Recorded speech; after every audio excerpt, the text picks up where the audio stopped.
Oi, meus amores, bom dia. Hoje a gente vai dar continuidade no nosso conteúdo de ciência, que está no capítulo 16 e da página 175. Peguem um livrinho de ciências, tá? Para vocês irem acompanhando o conteúdo de hoje, que a gente vai falar da nossa percepção de estímulos internos e externos. E o que seria essa percepção? Vamos para o título, pegar o título e discutir um pouco ele. Percepção nada mais é do que perceber, tá?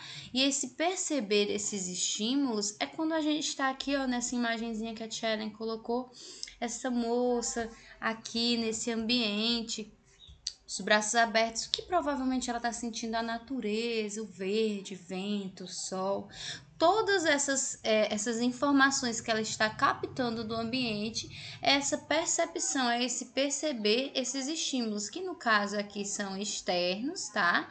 Que são os que estão no ambiente, mas como ela tem essas sensações, né, no corpo dela, de frio, de calor, de vento e etc., é uma combinação dessas percepções internas e externas. Então é disso que a gente vai falar.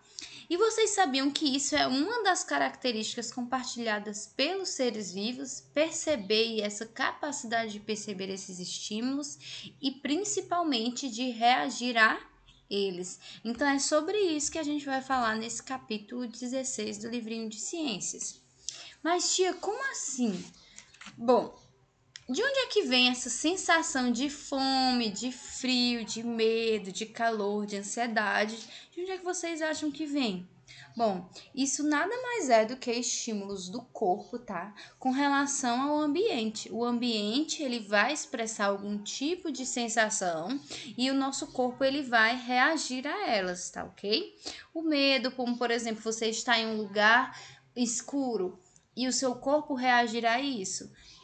O frio, o calor e todas essas outras sensações são iguais e são estímulos, tá?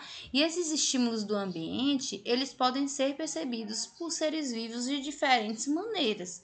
Óbvio ou não tão óbvio assim, mas animais menos complexos, eles têm formas diferentes de sentir, tá? Essas sensações. Eu não posso achar que uma minhoquinha vai sentir dor igualmente a mim. Obviamente que quando os animais são mais complexos, eles apresentam células, que nós já vimos que são as menores partes de um ser vivo, células que vão ser mais complexas, ou seja, elas vão receber maior os estímulos, e células que não são tão complexas, que não vão receber tanto esses estímulos. Por exemplo, tia Ellen, a gente tem as esponjas do mar, tá? As esponjas do mar, elas não têm células especializadas para sentir dor ou sentir sensações. O que ela vai sentir, Tchela? Então, bom, as células delas em conjunto vão trabalhar lentamente para enviar informações, tá? Para aquele organismo. Já nós seres vivos, seres humanos, temos células especializadas, tá? Que são os neurônios, que elas vão captar essas informações rapidamente e vão enviar para o nosso corpo de modo que ele interprete. Óbvio que isso é muito mais complexo, que a gente já até viu. Eu pego, tenho uma sensação, reações voluntárias, involuntárias, tenho uma sensação de choque, meu dedinho recebe um choque, meu corpo todo vai sentir aquela energia e vai enviar rapidamente essa informação para o meu cérebro. O meu cérebro, involuntariamente, sem que eu nem sequer perceba, vai fazer a retirada, uma reação involuntária, tá? Então, esse tipo de explicação é uma explicação bem sutil para que vocês entendam o quanto o nosso corpo, o quanto nós, seres humanos, somos complexos. Como, por exemplo, aqui a pupila dessa pessoa, ao estar na claridade, ela fica fechadinha, mas conforme vai escurecendo, essa pupila ela se abre ou se fecha. Por que, tia Ellen? No ambiente escuro, essa pupila se abre para que ele capte mais luz e num ambiente mais claro ela se fecha para que a retina não se queime. E isso nada mais é do que uma reação ao ambiente. Essas respostas são devido às células que são existentes, especializadas, que a tia Ellen já disse, que vão captar, tá, essas informações. Cada um dos nossos órgãos sensoriais vão ter receptores de estímulos que vão enviar essas informações para o cérebro de forma diferente. Por exemplo, tia Ellen, eles podem ser mecânicos ou mecânicos receptores, que são aquelas sensíveis ao toque e à pressão e ao som, tá? Como, por exemplo, o nosso tato e a nossa audição. Os químicos ou quimiorreceptores, eles são sensíveis às substâncias do ambiente, que são desde aquelas do nosso próprio corpo, como também, por exemplo, o nosso paladar, tá? E o nosso olfato. Os térmicos receptores, eles são sensíveis às variações de temperatura, que são, por exemplo, a nossa pele, as nossas mãos, ou seja, o nosso tato. E os luminosos e fotorreceptores são aqueles que captam a luz, que são, por exemplo, os nossos estímulos da visão, tá bom?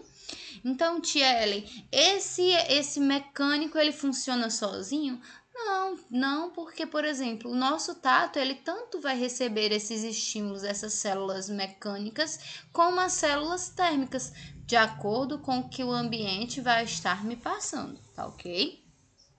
Essa imagenzinha do livro de vocês está na página 177 e mostra exatamente todos esses sentidos que vão funcionar em conjunto, como por exemplo, o olfato. O olfato, ele vai estar lá o epitélio nasal, que é a pele do nosso nariz, e lá vai ter células olfativas. Ó, no livrinho de vocês tem uma questãozinha que vai perguntar exatamente isso, que é a questão número 3, tá? Da atividade que a tia Ellen vai passar. Então, ele vai pedir todas essas informações aqui. Ou seja, ele vai perguntar para vocês qual é o estímulo da temperatura, qual é o sentido, é o olfato, o tato, a visão, a audição, a gustação. O tato, né? Temperatura, estímulo do tato. Quem são os receptores? São receptores mecânicos e térmicos, tá ok? Tia, e o olfato? O olfato nada mais é do que aquele que a gente sente pelo nariz, tá ok? Qual é o sentido? Olfato. Quais são os estímulos? Estímulos químicos, tá ok? A visão, tia, qual é o órgão? O órgão é o olho. Qual é o sentido? A visão. E qual é os receptores que ela vai receber, tia Ellen? Os receptores luminosos. A audição e o equilíbrio. Tia, o equilíbrio tem alguma coisa a ver? Sim. O nosso ouvido, ele é responsável pelo nosso equilíbrio através de um líquido que tem dentro, tá? Que ele vai dar aquela sensação de equilíbrio. E enfim, a gente vai ver isso detalhadamente nas próximas aulas, mas por enquanto, o que eu preciso saber?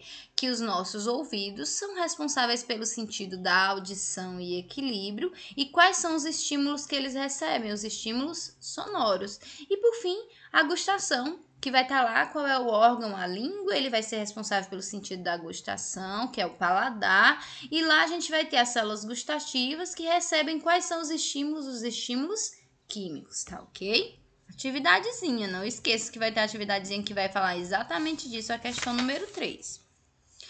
Bom, tia, você disse que os seres vivos, eles recebem estímulos de diferentes maneiras. E as plantas, elas também recebem esses estímulos? E sim, a resposta é sim. As plantas, elas reagem a esses estímulos e eles podem ser dos mais diversos, assim como os nossos seres humanos, só porque de forma diferente, claro, né? Mas eles vão receber estímulos luminosos, gravitacionais, químicos, hídricos, térmicos e mecânicos. Tia, estímulos luminosos, sim. Se você tiver uma plantinha, tá? Que ela fique em um ambiente completamente escuro, ela vai sempre tentar se direcionar à direção da luz. Tia, gravitacional, sim. Mesmo que você coloque um jarrinho de planta de forma lateral, vocês vão ter, tá? Que a plantinha, ela tende a subir. Por quê? Porque ela tende a subir em direção a seu crescimento. E o crescimento é na vertical, tá ok? Isso de forma bem simples, como a tia Ellen já disse. Tem outros estímulos, como por exemplo o hídrico, quando ela fica com sede, que as folhinhas murcham. O térmico, que ela pode crescer ou pode não crescer, ou ela pode também murchar. E os mecânicos, quando a gente passa a mãozinha naquela plantinha que ela se fecha, lembram? Então são vários os estímulos que a plantinha ela pode receber também. Bom, a princípio, essas são as primeiras informações que a tia Ellen quer que vocês sedimentem. A melhor forma de sedimentar, ou seja, de aprender, de testar se nós aprendemos um conhecimento, é através da atividade. Então, por enquanto, a gente vai ter aqui a atividade da página 182 e 183 e as questõezinhas que vão tratar desse conteúdo que a gente viu são as questões 1, 2, 3 e 4. Tá ok? A tia Ellen espera a atividade no privado e que vocês assistam a aulinha com calma e tentem, qualquer dúvida, perguntar para a tia Ellen para poder a tia Ellen ajudar, tá bom?